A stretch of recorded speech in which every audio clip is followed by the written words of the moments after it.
Ulam idea ba hanap nyo? Tara, luto tayo. Ulam kahapon, ulam din ngayon. Gulay na santol kasi craving ko to kaya uunti-untiin ko. Nilagay ko lang sa freezer para pwedeng init-initin. Paano gawin? Simulan natin sa sibuyas, bawang at luya. Karne, pwede din ang tinapa, masarap din yun. Balaw o alamang, paminta at ang pampalevel up ng lasa, menu pork cubes.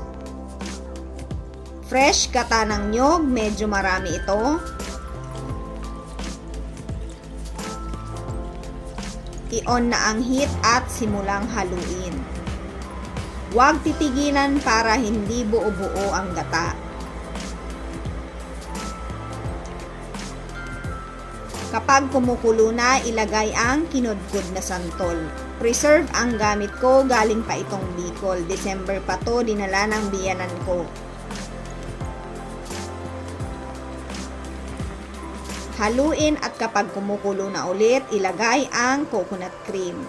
Ito, nabili ko lang sa grocery.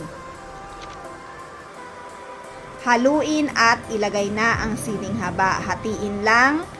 Isunod ang dry dahon ng libas. Ito galing pa itong Bicol. Inuunti-unti ko lang kasi wala akong nakikitang nagbebenta nito dito. Masarap siya kasi pampaasim lalo. Hayaan lang magbawas ang gata at hanggang magmantika.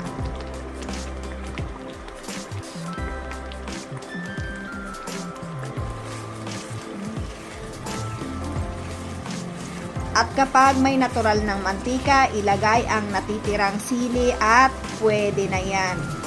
So, medyo matagal lang itong lutuin pero sulit ang craving. So, alam nyo na, tikiman time! So, walang diet-diet kapag gulay na santol. Yung half cup rice ko naging doble. Tapos mamaya kakain ulit.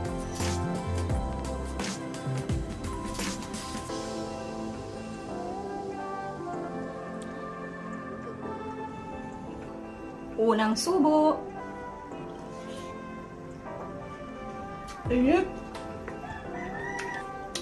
Asim. Namiss ko to.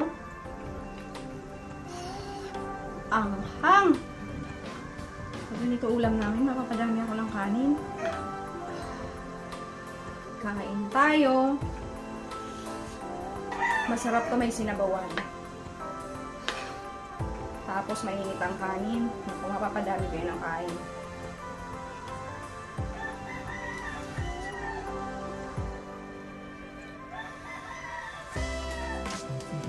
Ayan, bago pa tayo mapadami ng kain, try nyo ang gulay na santol.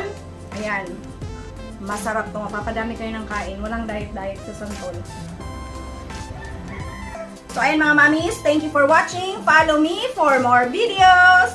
Bye-bye!